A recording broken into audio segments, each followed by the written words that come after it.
EZRA 6. Darius's search. King Darius gave the order, and they searched in the library of Babylon in the archives. But it was in the fortress of Ecbatana in the province of Media that a scroll was found with this record written on it. In the first year of King Cyrus, he issued a decree concerning the house of God in Jerusalem. Let the house be rebuilt as a place for offering sacrifices, and let its original foundations be retained. Its height is to be 90 feet and its width 90 feet, with 3 layers of cut stones and 1 of timber. The cost is to be paid from the royal treasury. The gold and silver articles of God's house that Nebuchadnezzar took from the temple in Jerusalem and carried to Babylon must also be returned. They are to be brought to the temple in Jerusalem where they belong and put into the house of God. Darius's decree. Therefore, you must stay away from that place, Tatnai, governor of the region west of the Euphrates River, Shethar-bozenai, and your colleagues, the officials in the region. Leave the construction of the house of God alone. Let the governor and elders of the Jews rebuild this house of God on its original site.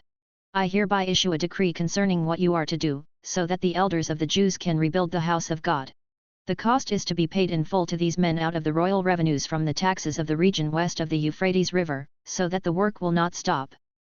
Whatever is needed, young bulls, rams, and lambs for burnt offerings to the God of the heavens, or wheat, salt, wine, and oil, as requested by the priests in Jerusalem, let it be given to them every day without fail, so that they can offer sacrifices of pleasing aroma to the God of the heavens and pray for the life of the king and his sons.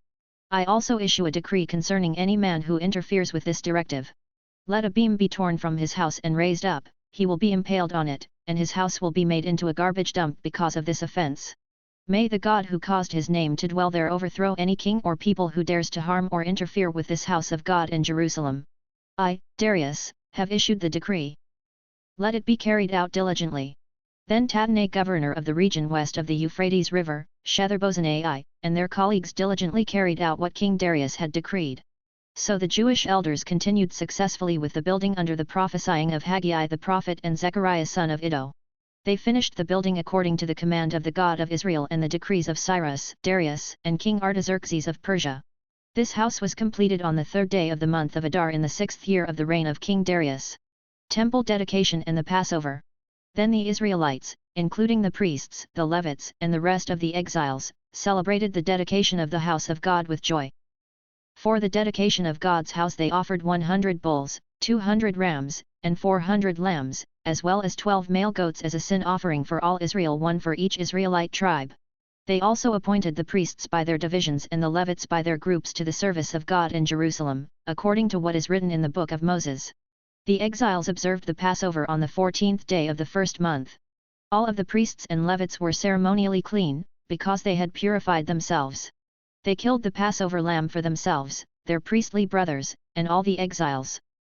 The Israelites who had returned from exile ate it, together with all who had separated themselves from the uncleanness of the Gentiles of the land in order to worship the Lord, the God of Israel.